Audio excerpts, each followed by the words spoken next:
Great. Let's start with the second half. We're starting off with Mark Stinson, who's a partner in the business law department at Fasken Martineau Dumoulin, LLP. Whenever I send Mark faxes these days, he always sends them back to me with the new name of the firm, stroke out and said, please use the appropriate name. Mark's going to speak to us about the emerging good faith doctrine in commercial contracts, which was referred to this morning in the talk by Rob Wisner.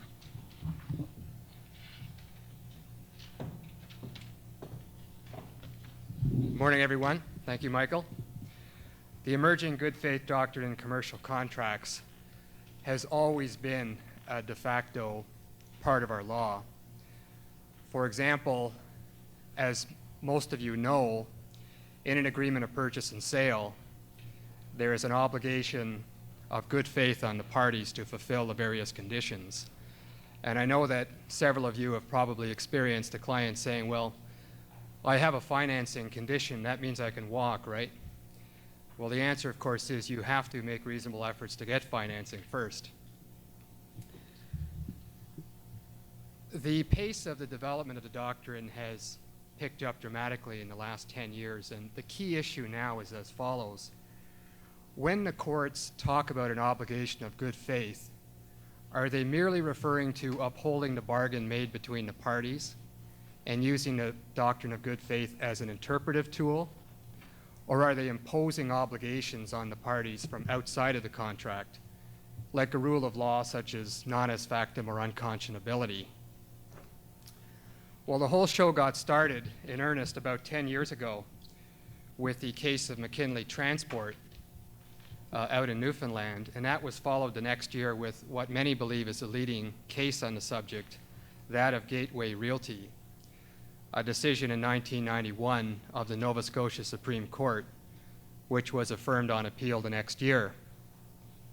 The facts of that case are complicated, but through various circuitous means, a competitor to a mall owner became the assignee under a lease with a written obligation to find a new tenant for that lease. And as you can imagine, might be the case, that assignee did very little to find a new tenant. The issue was the best efforts obligation complied with? And Mr. Justice Kelly in that case made the now famous quote, which is as follows: good faith conduct is the guide to the manner in which the parties should pursue their mutual contractual objectives. Such conduct is breached when a party acts in bad faith, conduct that is contrary to community standards of honesty, reasonableness, or fairness. The insistence on a good faith requirement is in discretionary conduct, in contractual formation, performance, and enforcement, is only the fulfillment of the obligation of the courts to do justice in the resolution of disputes between contending parties. Now, when the case came to the Court of Appeal, they did what is usually done in these kinds of cases. They affirmed a judgment by saying that the written obligation of best efforts was not complied with, but said nothing about good faith. So the lower courts have been using the Kelly language in their decisions, and the courts of appeal have basically been staying away from the whole area and not really giving us any guidance. The one exception to that is the Alberta Court of Appeal in the case of Meza Operating and Amico, where Mr. Justice Kern said the following: I agree with the learned trial judge. My only hesitation is whether one need, in this discussion, employ the term good faith. In my view, we should hold carefully to the distinction between the two sources of rules about contracts, the law and the contract. Sometimes a rule of law imposes a duty or a constraint upon the parties to a contract despite their agreement, as in the case of the rules about illegal contracts and unconscionable contracts. On other occasions, however, the courts impose a rule upon the parties because we conclude that this fulfills the agreement. In other words, the duty arises as a matter of interpretation of the agreement. The source of the rule is not the law, but the parties. I worry that the term good faith in this case might blur that distinction. So there you have the two sides of it. The preponderance of the cases in recent years is to use good faith as an interpretive tool only. to imply terms in agreements between the parties rather than to oppose obligations from outside. But there are exceptions. One case in Nova Scotia of Sydney Steel and Hanna was a long-term supply contract for pellets, steel pellets used in steel manufacturing. The large company was a supplier. A small company was the company receiving supply for a fixed price with minimum annual volume requirements. Well, soon after the contract was signed, the market price for pellets plummeted, and the supplier took the position that they had a fixed price and fixed volume, so please pay me. And the judge, in effect, rewrote the contract between the parties and changed the price to a market price so that the supplier had to rebate a large portion of the purchase price that had been paid over the years. And this was all done on the premise of the judge doing good faith or imposing the obligation of good faith between the parties. So it's really a remarkable decision, and it's what we're left with as a result of the fact that there exists this uncertainty in the area. So what do we do while we await at least the Ontario Court of Appeal to give us some guidance if they ever do? I think the answer is careful drafting still matters. If you want your client to have specific rights in an agreement, if you set out those rights very clearly in your agreement, you'll have a much greater chance of ensuring that the contract will not be set aside. One area that I practice in is that of franchising, and in that area there's often rebates given by suppliers of products or premises to the franchisor. And this is one of the hot spots of contention between franchisors and franchisees. Not so much that the franchisees object to the payments, although that's also part of it. But the main concern is the franchisees really don't know what's going on. And if you can put a specific term in the agreement to the effect that the franchisee agrees with the fact that these payments are made and they're being made to the franchisor, and that the franchisee is acknowledging that this is the case in the agreement, then, as I say, you have a lot better chance of ensuring that your contract will be upheld. Thank you very much.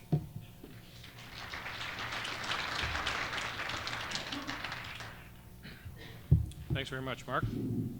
Next speaker is David Zender from Blakey, who practices in corporate, commercial, and environmental law areas. He's going to speak to us about environmental assessments.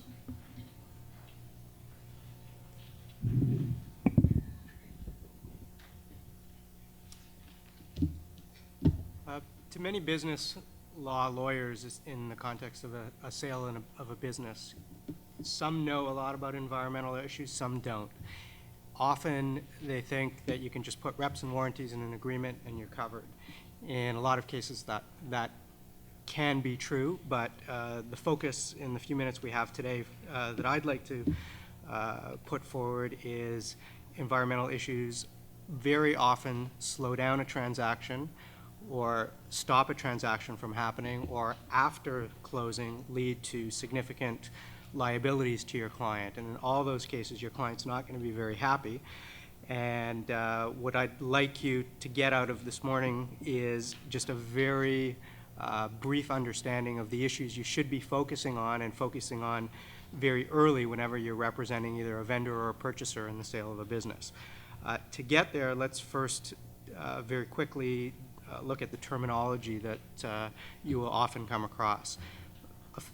Often we're talking about environmental site assessments, and particularly phase 1 site assessments.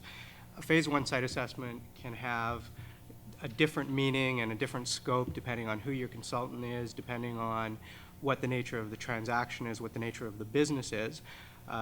It's very important when you first engage a consultant to discuss what parameters are appropriate for the assessment, which different standards might be applied, what the nature of the business is, so that they can get a better understanding of what they should be looking at. But generally what you're talking about when people talk about a Phase 1 site assessment is a historical review of the property and of any neighboring properties that could have potential environmental problems that could leach under the soil and affect the property that you're either representing the vendor or the purchaser of.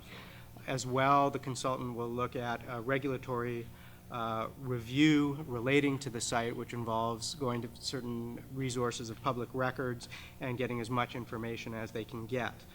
As well, they will go to the site and interview key personnel to find out as much as they can about what type of business is operated at the site, what the potential environmental liabilities are, what kind of problems have happened in the past that should be considered. The consultant will also do a walk around the site, taking a look at what they see on the site that potentially could lead to environmental problems or liabilities. They'll also take a look around neighboring sites for the same reason. In addition, the consultant will review whatever documents your client has that speak to environmental issues or issues that potentially could affect environmental liability. And then lastly, the consultant will do a report summarizing what they found and summarizing recommendations if they found anything that is a concern, what they think is necessary to do a follow-up. And that leads you to the next type of assessment, which is what you encounter in most businesses if there's any environmental sensitivities at all, and that's a Phase 2 environmental site assessment. Phase 2 assessment basically is just following up on what is discovered in the Phase 1 assessment. It's a more time-consuming procedure. It's more intrusive. It involves taking samples at the site, sending the samples away, waiting for lab analysis, taking the lab analysis and analyzing that by the consultant to determine what the nature of the problem may be. It also involves often different phases or different stages in the Phase 2 because they send samples away, discover some problems, feel they have to take more samples, and it can drag on for some period of time. And for that reason, you have to be aware that the process can take a long time. You have to start it very early on in relation to the sale of the business. Another term which I can't really get into with any detail this morning is an SSRA, which stands for Site-Specific Risk Assessment. And that's a relatively recent procedure in Ontario that's available where you have a property that has an environmental problem to the extent that there are contaminants at the site that breach the existing government guidelines, but where you feel that it's not sensible to incur the cost of an expensive cleanup because although you are in excess of the guidelines, there is no true environmental reason to do a cleanup. There's no risk to health, safety, or the environment. This is a procedure that the Ministry of the Environment now allows where you do detailed testing to basically convince them scientifically that a higher level of contaminants can be left at the property. Some people see that as a panacea. It's being used more often. You should be aware of it, but you should also be aware that even though it's cheaper often than doing a cleanup, it's not cheap. It is expensive, and it is a time-consuming process because the regulatory review that's involved often takes a minimum of 6 months and quite often up to 18 months or even sometimes more. So it's not always available when you're trying to sell a business quickly. It might be useful to do it before you are contemplating going ahead with the sale of a business. With that terminology in mind, just a few issues that you should be aware of generally in relation to any transaction. If you're acting for the vendor, you might want to consider having the vendor commission an environmental site assessment before the business is put up for sale because it's often inevitable that the purchaser is going to do it. Why not get a head start? Why not have control over the process? There are a lot of issues associated with it, but it's at least something that's important to consider. Next, especially when you're acting for a purchaser, is it necessary to do an assessment? You have to look at the nature of the property, the nature of the business. There are very few businesses now that are environmentally innocuous. So quite often when you just take a close look at something that seems like you shouldn't be worried about environmental liability, there is environmental liability and not hidden that deeply. But often, if your client has a high tolerance for risk, if you've got very strong reps and warranties in your agreement, and if you've got a vendor that has given you a very strong indemnification on environmental issues, and there's financial integrity behind that indemnity, the client may decide they don't want to go ahead with an assessment, or they may want to go ahead with a lesser assessment. Timing is an important issue. Start early. The procedure takes time. Often we forget that when ground is frozen in Toronto or anywhere in Ontario for that matter, it's very hard to take samples and do testing. When it's spring and there's a lot of rain and there's flooding, that often delays the process.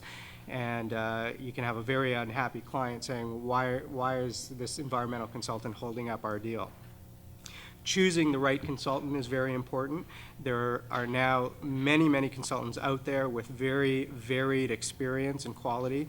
You want to pick the right consultant that you can work with, but that also has the right level of experience. Okay. I'll go through a couple other things very quickly. Choose the type of assessment you're doing in consultation with the consultant to do the right type for the type of transaction you're doing, the type of business. Once you have your assessment results and problems are identified, there are a lot of different options. You can do a cleanup and delay the closing of the sale. You can do cover it with indemnification under your contract, as referenced earlier. You can have a reduction in the purchase price and have it become the purchaser's problem. You can close the transaction and put in a mechanism for cleanup after closing at the vendor's cost or under the control of the vendor, often with a holdback in the purchase price. That's basically it. But the most important thing is start early, focus on the environmental issues. Don't leave them to the end, because then you're going to have an unhappy client.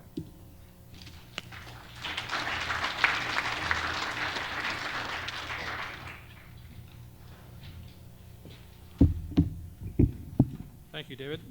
Next up is Wendy Hulton. She's a partner in the Toronto office of Miller Thompson and is going to speak to us about promotional contests. And I see her paper is entitled Cyber Contests.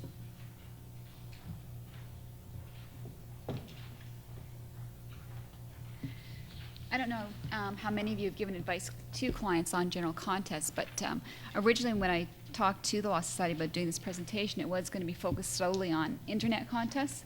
So what I'll do is I'll give a brief couple-minute sketch of some of the general provisions, and then, then we'll move into the cyber contest issues that I want to focus on. This obviously applies to general commercial contests. It would not apply, obviously, to charitable or religious organization or agricultural fairs or provincial contests that are registered government lotteries, because they're exempted from the provisions of the criminal code. So moving to just the general overview, and I recommend to you my paper website that I've identified, which belongs to Industry Canada, and I really highly recommend visiting it because it gives you a very good general overview of all the federal provisions affecting contests. It also summarizes some of the recent misleading advertising provision guidelines on conducting contests. And as I said, it can be found at the very first part of my paper. The main two pieces of federal law that apply to contests are the Criminal Code and the Competition Act. And I'll just run through a general checklist that I sort of mentally run through with clients when I'm giving them advice on contests. And the first point that you want to look for is the issue of consideration. Is there a purchase requirement with respect to the contest? And if there is, you want to take a quick look at Section 206 of the Criminal Code. Section 206 of the Criminal Code makes an indictable offense to dispose of any property by any game of chance or any game of mixed chance and skill in which the contestant or competitor pays money or other valuable consideration. Moving to the Competition Act on that same point, it does not prohibit seeking consideration, but it has been the director's policy for a long time that you don't inconvenience a contestant before they're required, you don't inconvenience a contestant by requiring them to buy a product or otherwise have to do something to obtain adequate and fair disclosure of the contest rules. The next key point when you're scanning over a proposed contest that a client may bring to you is whether the contest contains an element of skill, which is typically addressed in the form of a skill testing question, and I'll come back to that in a few minutes.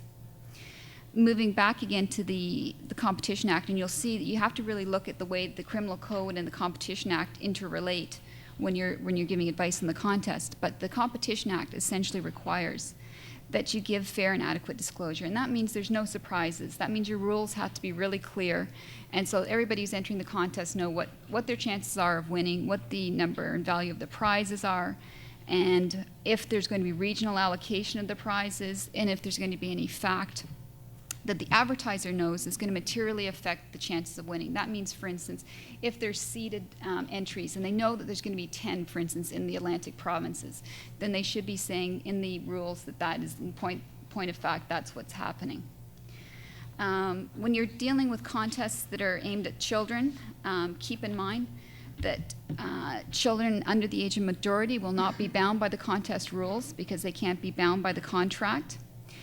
If your contest is going to be open to residents of Quebec, then, particularly in the context of children, be aware that there are limitations in advertising to children under the age of 12. And again, if the contest is going to be open to Quebec residents, then the regime must be notified, and there are filing requirements. And again, in my paper at the last page, I've given a list of websites for the various provincial authorities, and you might want to visit there, and particularly the regies, because that gives you the forms and the rules for contests in Quebec. Now, going back for a moment to the skill test in question, Section 206 of the Criminal Code, as I said, indicates it's an indictable offense to operate any scheme whereby winners of any property are determined by any method of chance. And the time-honored way, and I'm sure everybody's done this when they've entered contests, is typically there'll be a skill testing question in the form of a math question. And the problem with the math questions is there's only been one Alberta provincial court decision that's ever tested the level of mathematical skill that must be employed in these math questions. So typically you'll see in a lot of contests, you'll see at least 3-digit numbers being used, and you'll see all 4 types of mathematical matriculation being used, multiplication, division, addition, and subtraction. And all of that is in the hopes that it's going to reach that required but unknown skill level to satisfy and avoid that provision in the criminal code.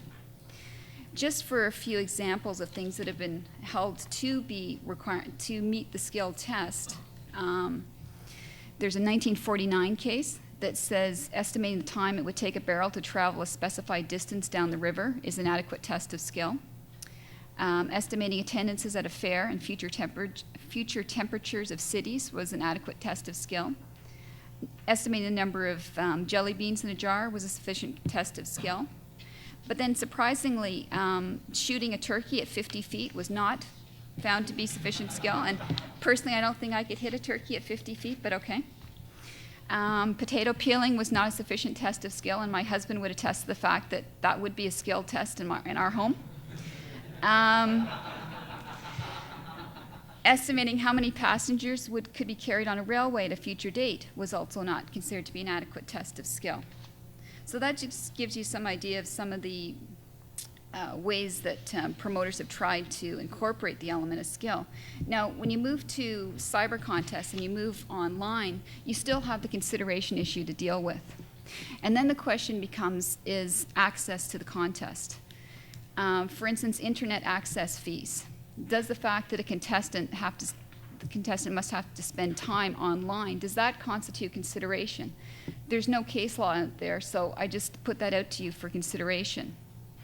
Payment to a third party to provide a gateway to the internet, is that consideration?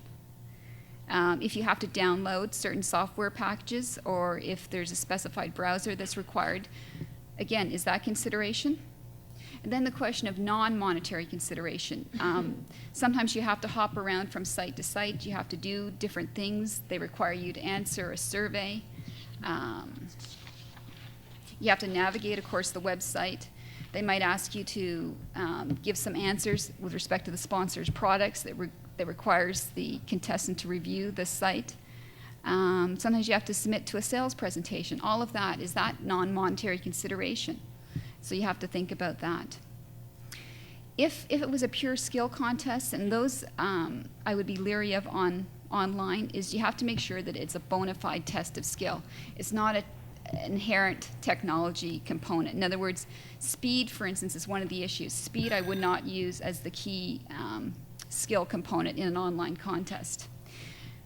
I hear I've been buzzed, but I just set out in my paper some of the special online rules that I would direct your attention to if you have a client that's considering doing an online contest. And one of the key points I would just make in that regard is bearing in mind the global application of the internet is to limit the jurisdiction of your contest to the jurisdiction in which the contest rules have been sanctioned. When you start dealing with multi-jurisdictional contests, it becomes incredibly complicated and your rules become incredibly long. And just for an example of that, I would recommend that you visit some of the multi-jurisdictional contests that are available on the internet. And for instance, some of the really long contest rules, like the Disney Corporation, which typically opens their contest to Canadian US residents, you'll get some idea of the length and the complexity of the contest rules for multi-jurisdictional contests. Thank you.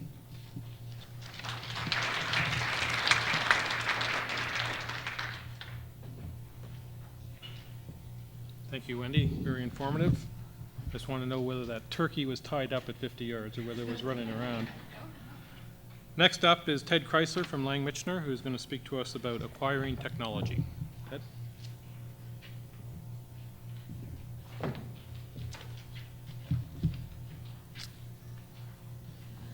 I have set out in the paper a brief overview of what I consider to be the most important terms of agreements dealing with acquiring technology.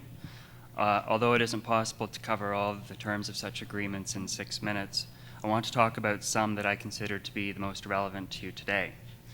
In some ways, these agreements are no different from standard commercial agreements. However, I will focus on some of the key differences. I must also note that the paper is drafted with the purchaser in mind rather than the vendor, because I generally deal with the purchaser side of the equation. But many of the points can simply be flipped around to reflect the vendor's concerns. Although I've put it as the last item in the paper, I want to talk about specifications first. My advice to you is get the specs. By specifications, I don't necessarily mean the technical specifications, which set out the detailed workings of the hardware or the software which you are buying, but the functional specs, the description of how the hardware or software works in relation to the purchaser's business. These specifications may be of more use to your client than the technical specs because they can use them to determine whether the hardware or software is working in the way it should be. Without the specs, the purchaser may only have verbal commitments about performance which are not tied to any document and which could be subject to interpretation by the vendor in the future. The specs provide certainty for both parties. Repair and support of the product are often tied into the specs in the sense that if the product doesn't perform in accordance with the specs, the vendor will have repair obligations or may have to replace the product. Next item, buy support. Unless your client has a sophisticated technical support staff, it is usually best to buy support at the time the product is purchased. Even if your client has such a staff, it may be a good idea to buy support because the vendor has established a specialty in this area and should be able to deal with any problems more efficiently than your client.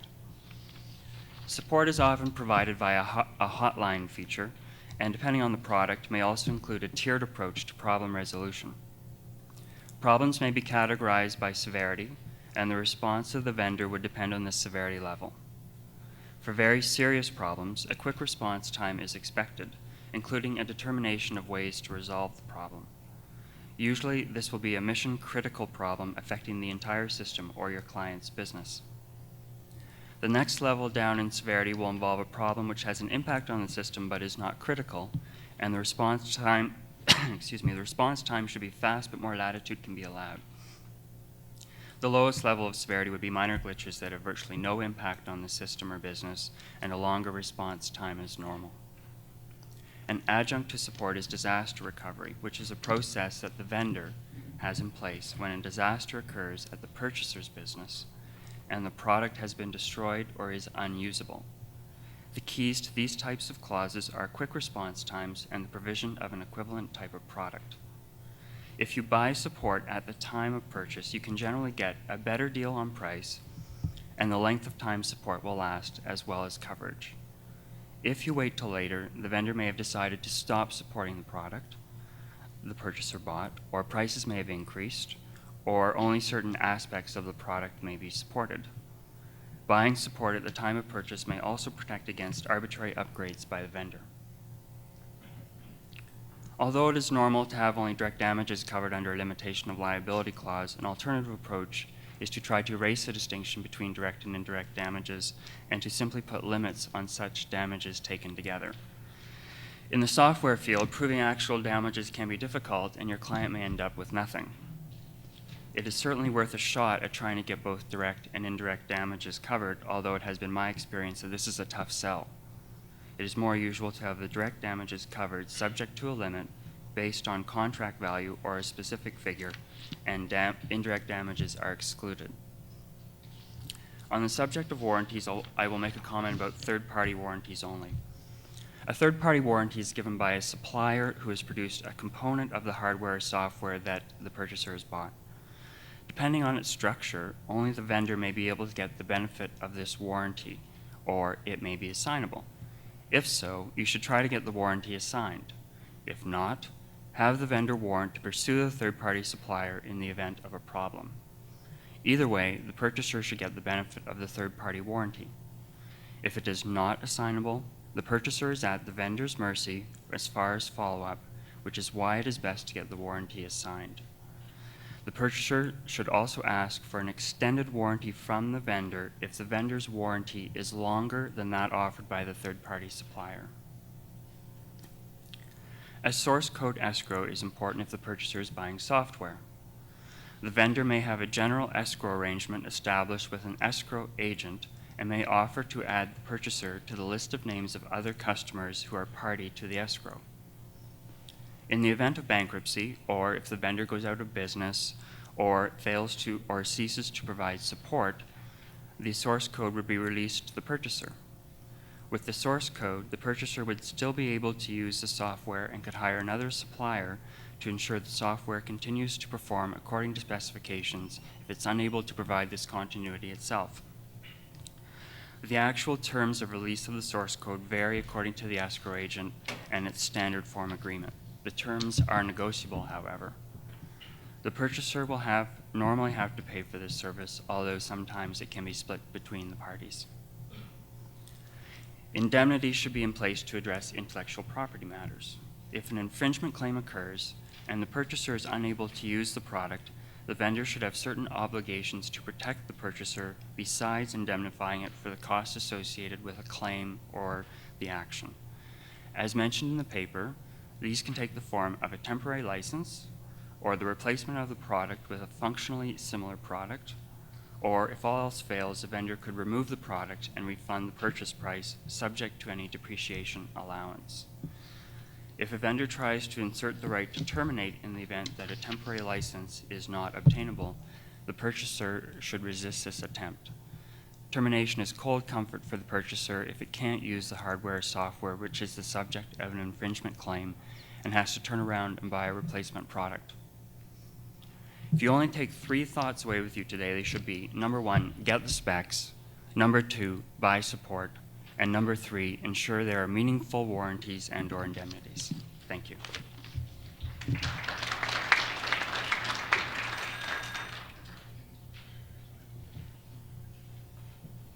Thanks very much, Ted. Next up is George Eydt from Hodgson, Russ and Goodyear. George is an Ontario called lawyer who is also called to the New York State Bar and practices in the Toronto office of Hodgson Russ.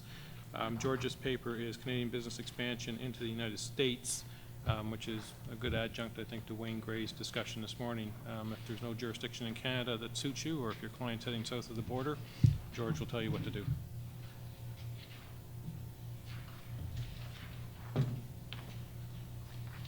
Thanks, Michael.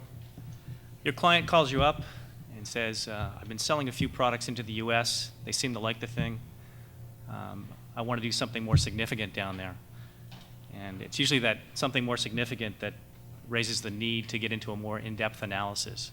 And what I'd like to talk to you about today is one of the key aspects in the illegal analysis, and that's what business entity should you use when you're selling in the US. And if we have time, I'll touch on briefly the the concept that I think was discussed earlier in the Canadian context about choice of jurisdiction. First of all, I think the choices of entities in the U.S. are very similar, with maybe one exception, and that was mentioned earlier, the limited liability company.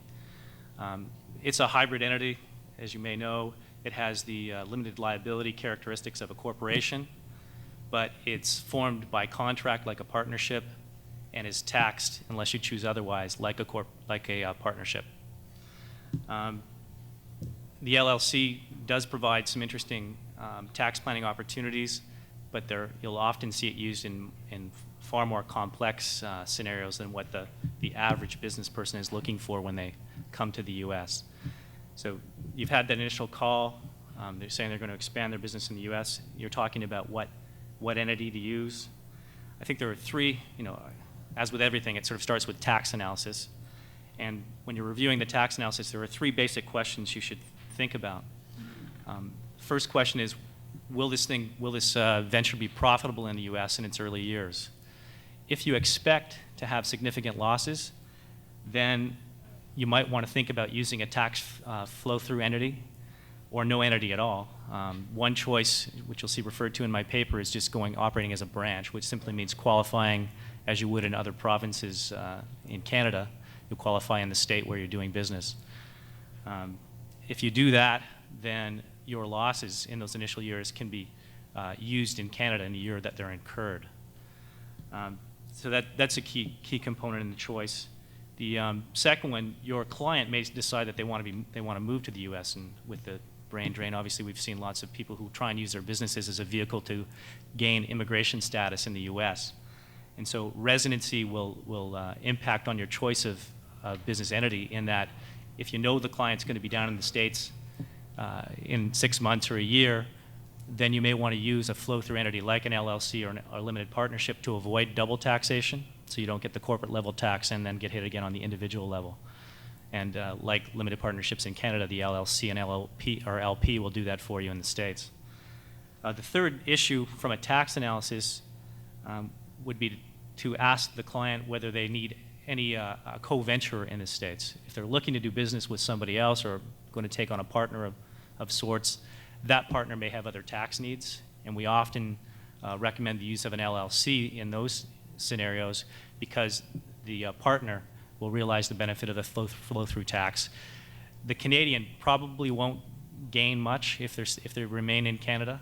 The LLC is, it'll be taxed in the hands of the Canadian, but it'll be taxed by the U.S., and then the Canadian government will take a shot at it as well. So you're never going to avoid the higher rates of Canadian tax by using an LLC. There are some other issues to be considered, not what I would call non-tax issues, when you're looking at choice of business entity.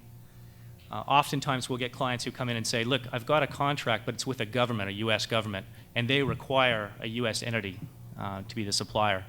And so we'll often incorporate or form an entity simply to meet that requirement for a, quote, U.S. identity. The other thing that we'll often see, and as I mentioned, oftentimes business people want to transfer or move to Florida or wherever else and take their businesses with them. So oftentimes a key component will be the immigration considerations.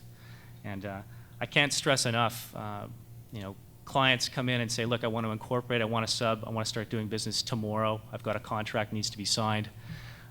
Sign me up, form a corporation. And the one thing you've got to be aware of is as soon as your client starts working on behalf of that U.S. sub, they have to have a formal visa. Oftentimes, business travelers going to the U.S. now generally enter under a B1 visa, and you don't get a piece of paper. You answer a few questions at the border, and they let you in on the assumption that you're working on behalf of a Canadian company fostering international business. But once you've got the sub, and you go down to do day-to-day activities on behalf of that sub, you've got to have a visa. If you're carrying business cards, or if you have a letterhead with a U.S. address on it, and you get stopped and your briefcase is searched, you can be turned back, and you can be banned from the U.S. for up to 5 years. And I think there's been a lot of publicity on that issue over the last while.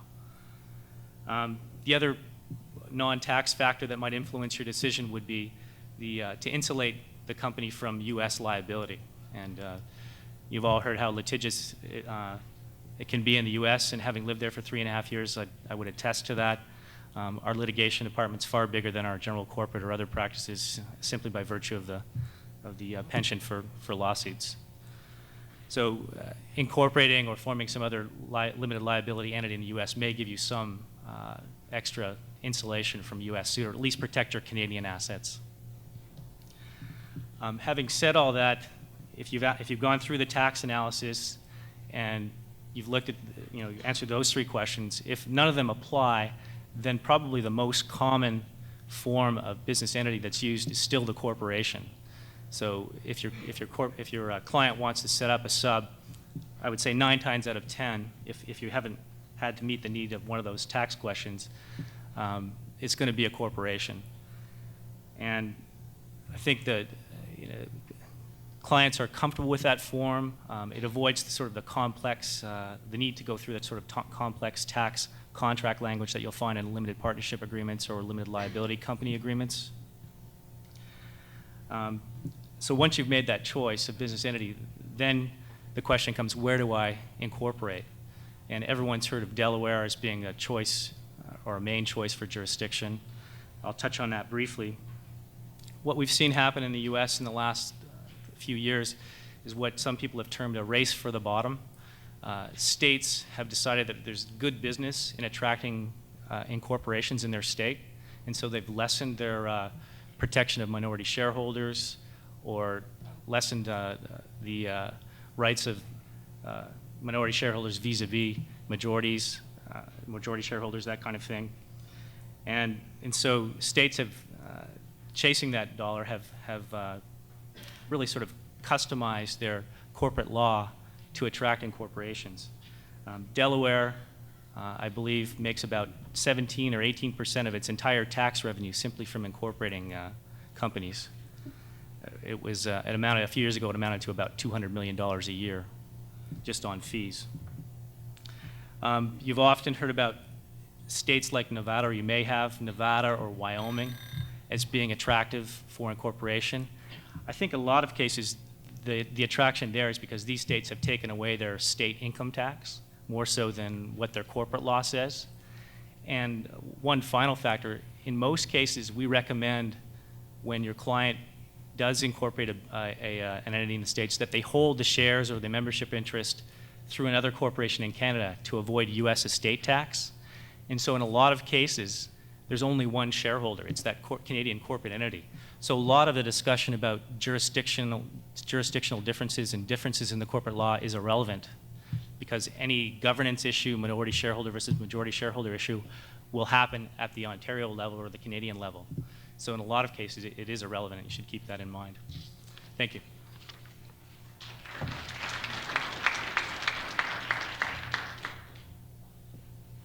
Thanks very much, George. Next up is Tony Sutcliffe, who's going to speak to us about non-competition agreements.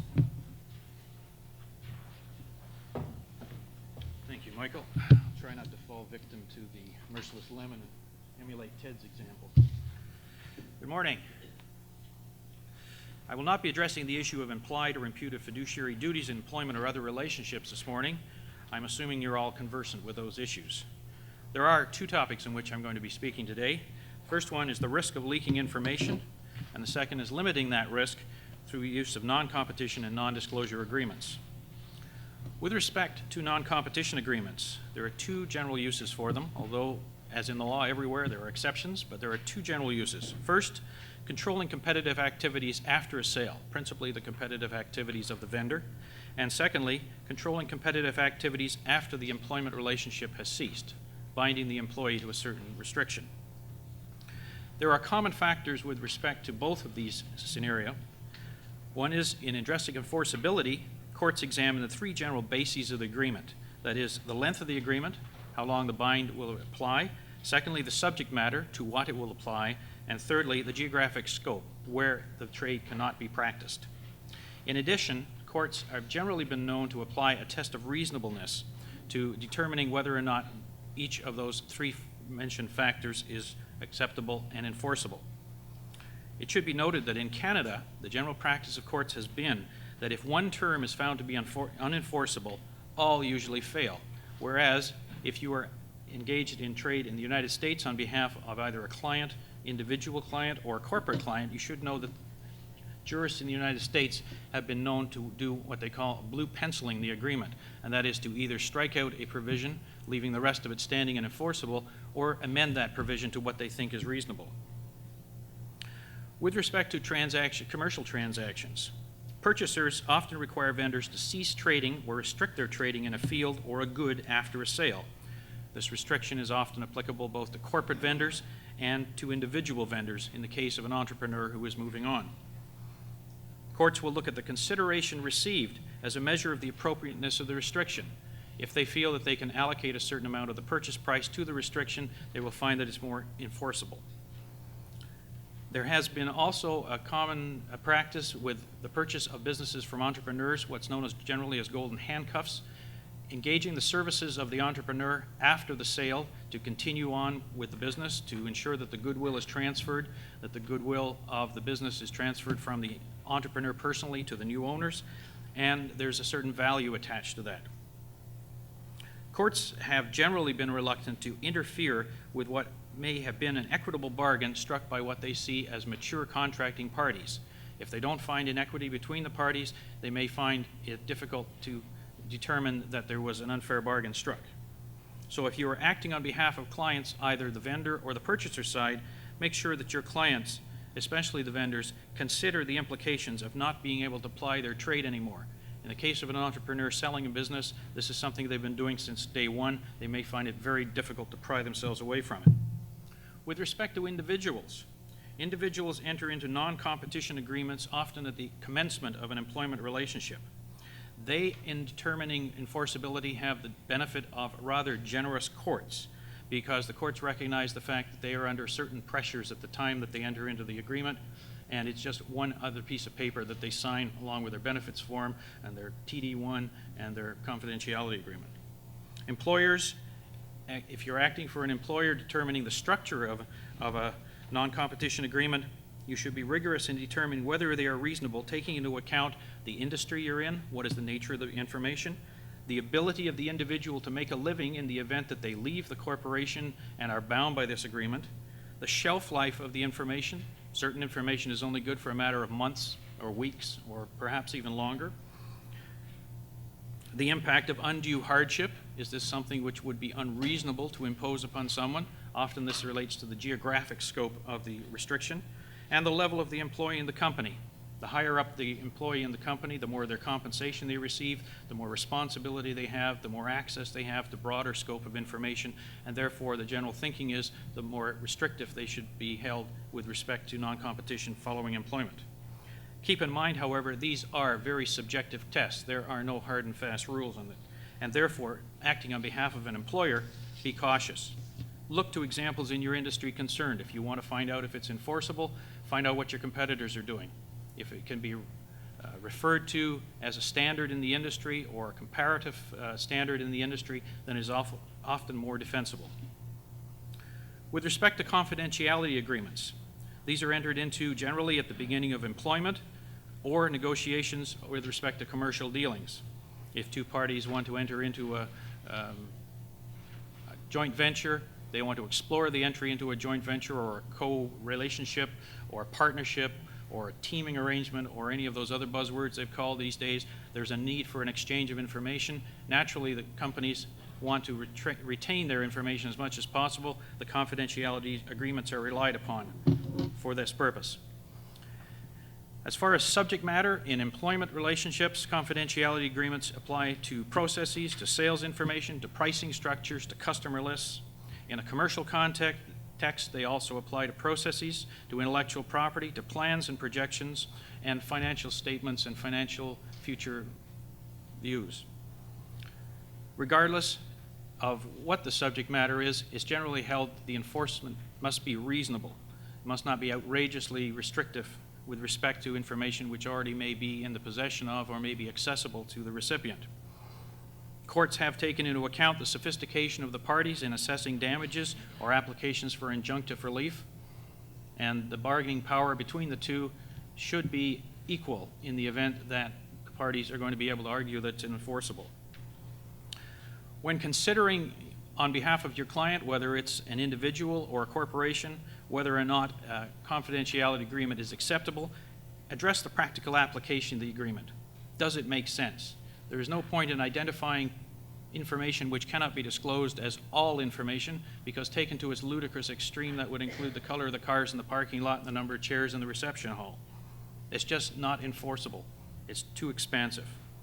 If you are drafting or are reviewing on behalf of your client a confidentiality agreement, ensure that you have the usual 4 exceptions in it, and those are information already in the possession of your client, information which is in the public domain or which comes into the public domain through no act of your client, information which is disclosed by third parties who have no undertaking of obligation pursuant to that agreement, and information ordered disclosed by a court or a tribunal of competent jurisdiction.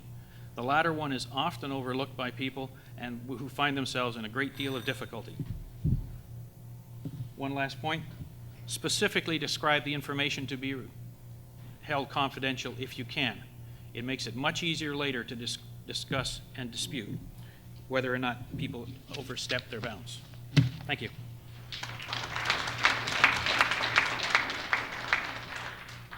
Thanks very much, Tony. Next up is Jacqueline Bart, who is going to speak to us about business immigration.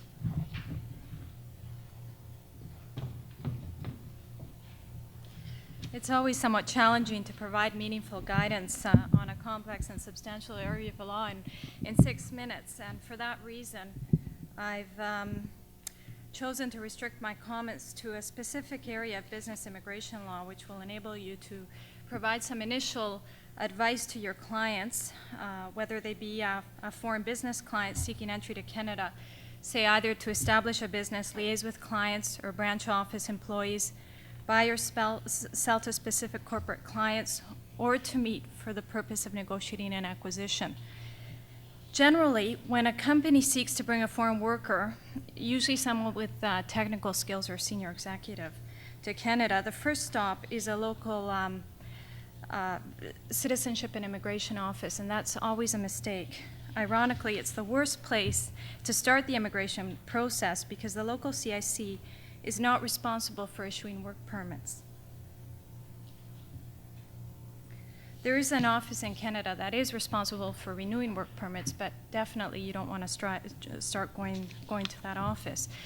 The local CIC it has a standard help format that is used when such inquiries arise. Essentially what they say is, we cannot help you, and you're going to have to contact HRDC.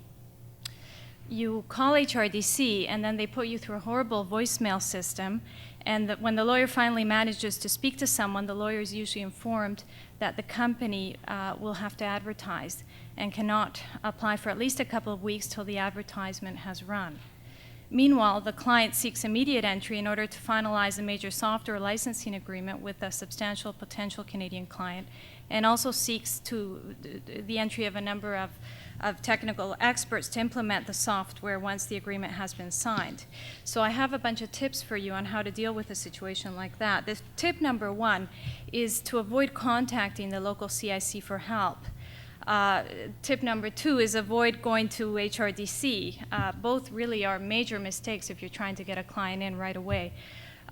What you should do also is definitely don't apply for a work permit if a visa for visitors will suffice. If the entry of a business client or a foreign worker is urgent, and the client will not be working in Canada initially, counsel should make every effort to bring the foreign worker in as a visitor.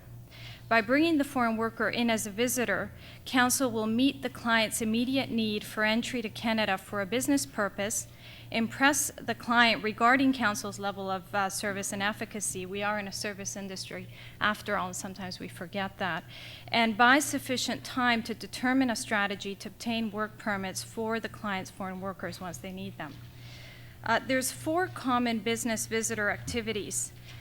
Since most foreign companies require approximately 2 to 3 months for the planning and startup phase of their Canadian branch, counsel can arrange for the first few people to enter Canada under one of the various employment authorization exempt foreign worker activities which I'm going to talk about. And I'm going to concentrate, first of all, on buyers, because that's quite a significant activity that relates to essentially visiting Canada.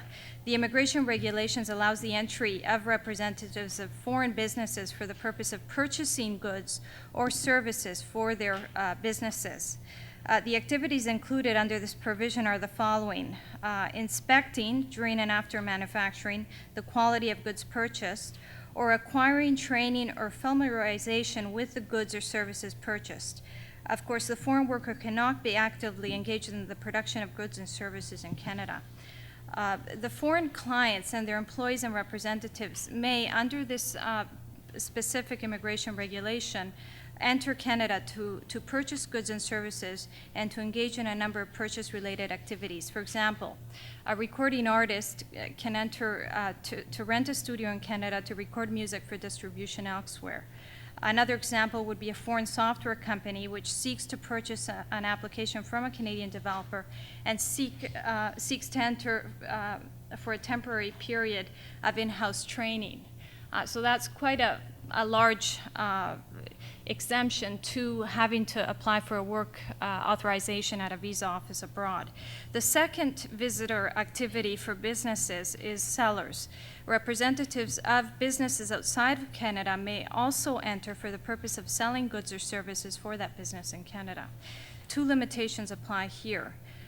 First of all, the entry cannot exceed 90 days, and secondly, the foreign worker cannot make sales to the general public.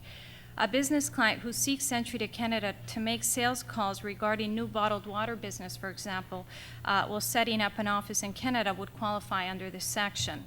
This category also applies to sales representatives of foreign companies generally, expert brokers and dealers, foreigners arranging for the delivery or distribution of goods and services, follow-up sales visits, but it does not include after-sales service or emergency repairs. That would be a different category.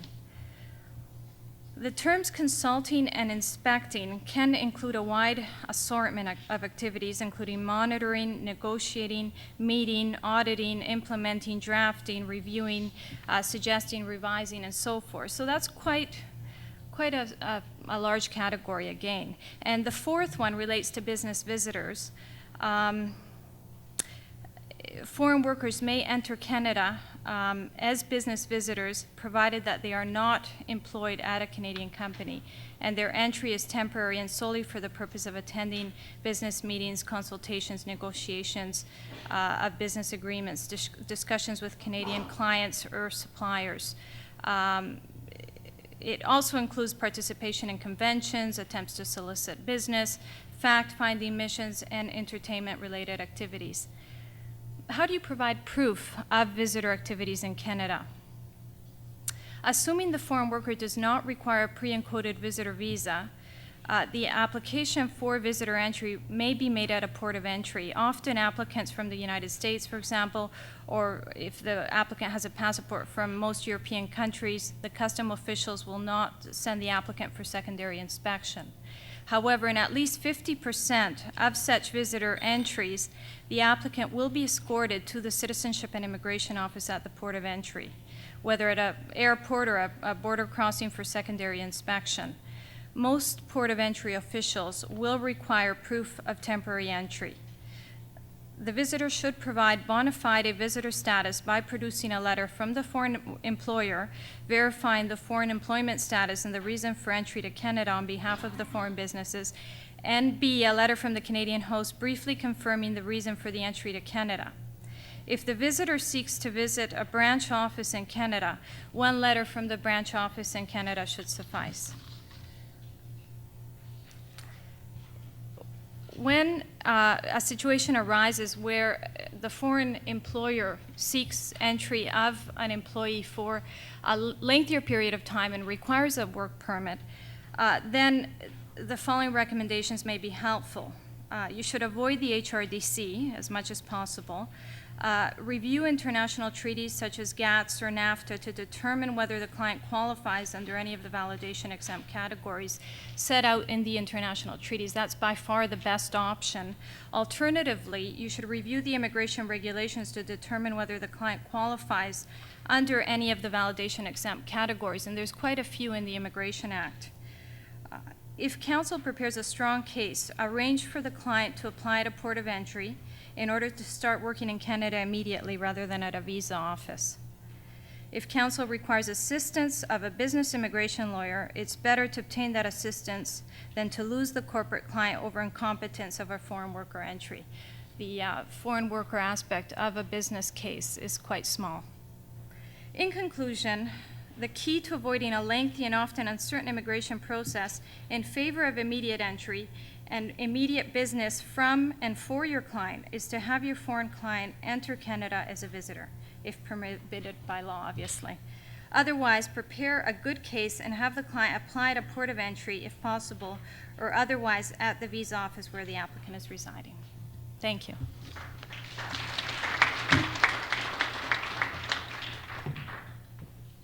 Thanks, Jacqueline. Our final speaker today is Peter Glossop, a partner at Osler Hoskin, who's going to speak to us about the recent amendments to the merger pre-notification requirements under the Competition Act.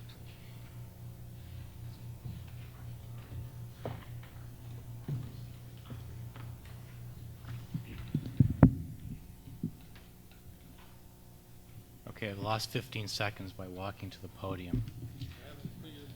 Oh, wonderful. Okay. I'm going to take that off, though. Rolex timing. Okay, perfect. I'm going to talk about pre-merger notification under the Competition Act, fairly arcane subject. It's only 6 minutes. First of all, you might be wondering, well, who does this process apply to? And if you keep in the back of your mind, really it only applies to large transacting parties doing large deals. So if you've got large parties and they're doing a small transaction, or if you've got small parties and they're doing a big transaction, it may not apply. Now, why do we have notification? Why do you have to file a notification to the Competition Bureau? And I should mention, I'll mention this a couple of times, this is a filing you have to do before closing.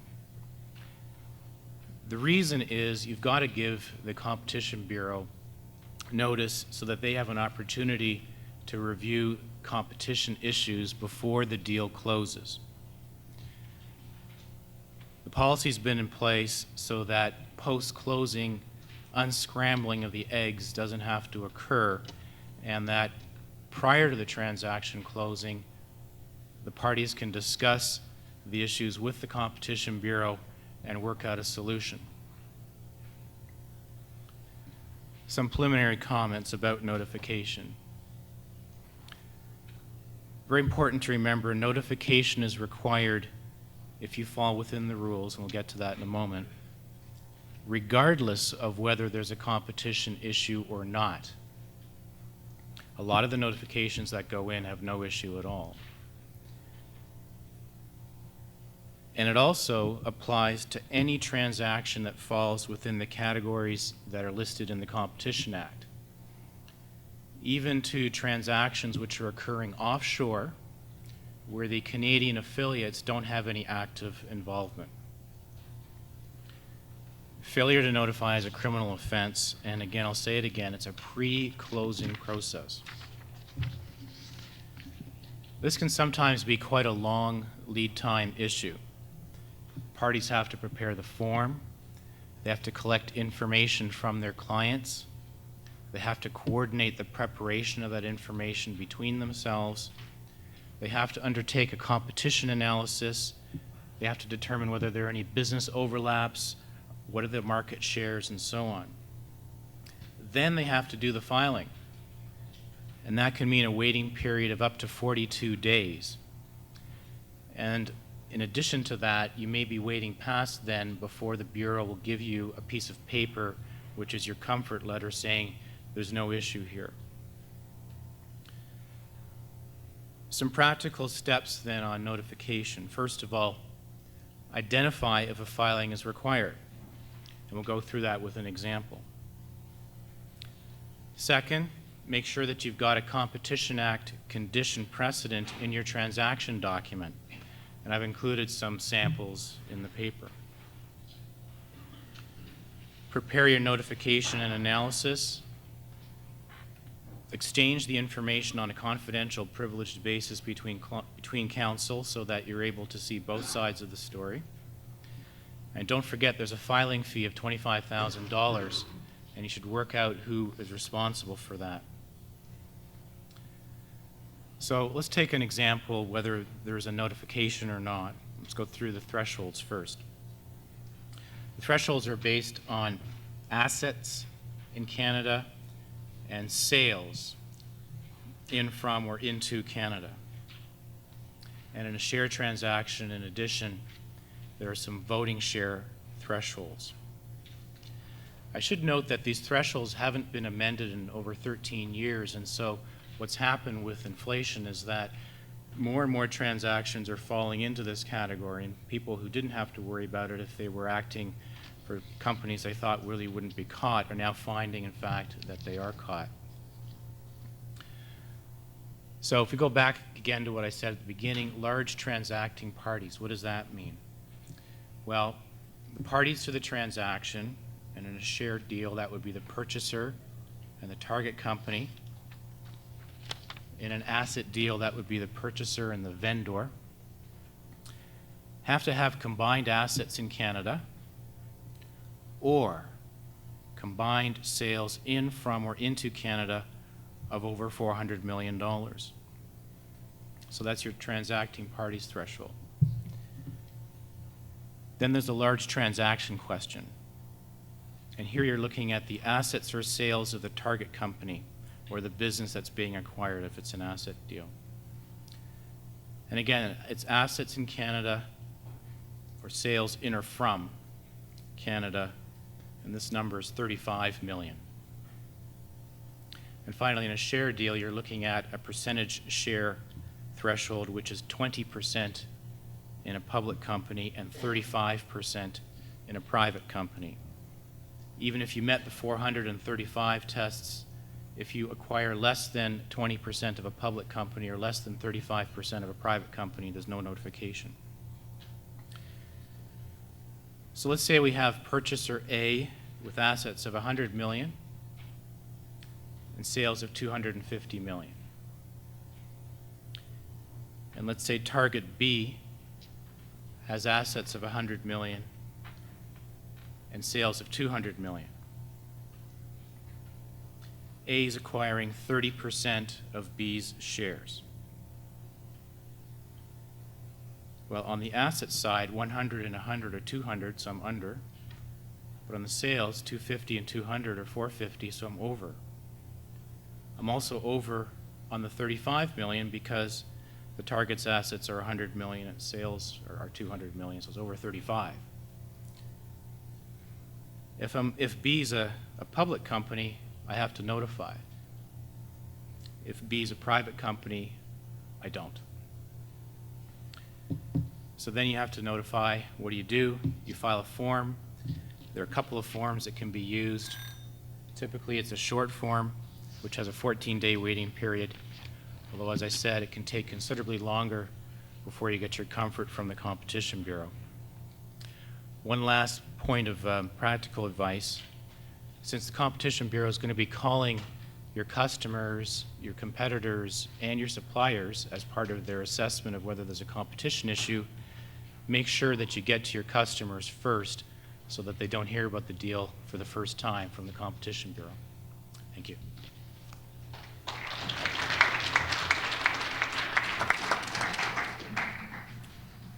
Thank you very much, Peter. We've got time for a few questions, if there are any.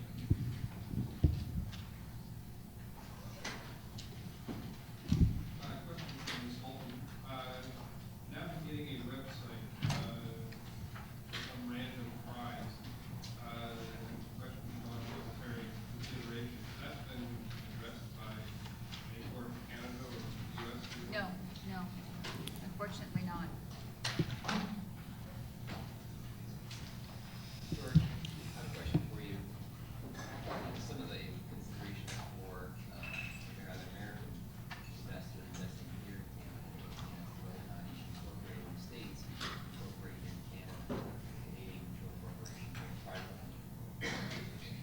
Actually, I'm going to repeat the question because they are taping it. So, George, do you want to answer from a mic? The question is, what are some of the criteria, I guess, a U.S. investor would look to in establishing a Canadian business? Where would they choose to incorporate? What type of business vehicle they would use? I'd probably defer to my Canadian-based colleagues really on that question. We advise, I practice only New York law or U.S. law, and so we really only advise Canadians going into the U.S.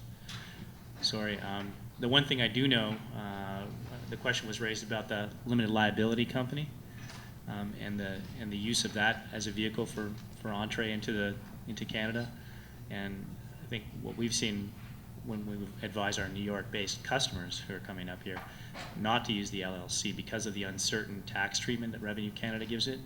And my understanding is it may not be subject to the tax treaty or tax convention, so it won't get the benefits of foreign tax credits that might be available. Sorry. I was involved in a transaction last month where a U.S. Company was going to acquire a Canadian entity which ended up holding shares of a number of operating companies on both the Canadian and U.S. side of the border. And one of the large accounting firms came up with a structure which was tax effective, which saw that the Canadian acquisition was going to be carried out through two Nova Scotia Unlimcos, which were in turn going to form an Alberta General Partnership, which was then going to acquire the shares of the Ontario Holding Company, which owned these Canadian operating assets, and in turn the American subs. And this all sounded great. There were charts and charts put forward as to how this would all work. The business reason for it was that by using this particular structure, the client going forward would be able to take their CCA on the Canadian assets twice. They would be able to take it in Canada, and also by ticking the box, it being a U.S. Unlimco, that they would be able to get the same CCA on their U.S. tax returns. We spent a fair bit of time looking at this. We did not structure it. The accountants were left to do that. We kept looking at it saying, the first question out of my mouth was, are the lenders on side, the people who are financing this transaction? And the answer I kept getting was, they will not have a problem with it. And I'm like, that's not the question I asked. I mean, are they on side? Well, they won't have a problem with it. I said, okay, when we go to them, is there anything that we need to be concerned about? Oh, yes. Well, the banks cannot take security at the Unlimco level. They can't take security at the general partnership level, but they can take security up top and down below on the hard assets. But all the stuff in between, which is trapped anyway, so they shouldn't have a problem with it, has to remain unsecured. And I just looked at the accountant and said, have you ever talked to a banker? Do you know what credit committee is that they go through? And he looked at me and said, they aren't going to have a problem with this. Well, after months of planning, and I don't know how many dollars that was spent on this, we went and met with the banks and presented this structure, and they just said, no, we aren't lending into that structure. We will, but we need security in the middle here. Can't have a hole in the donut.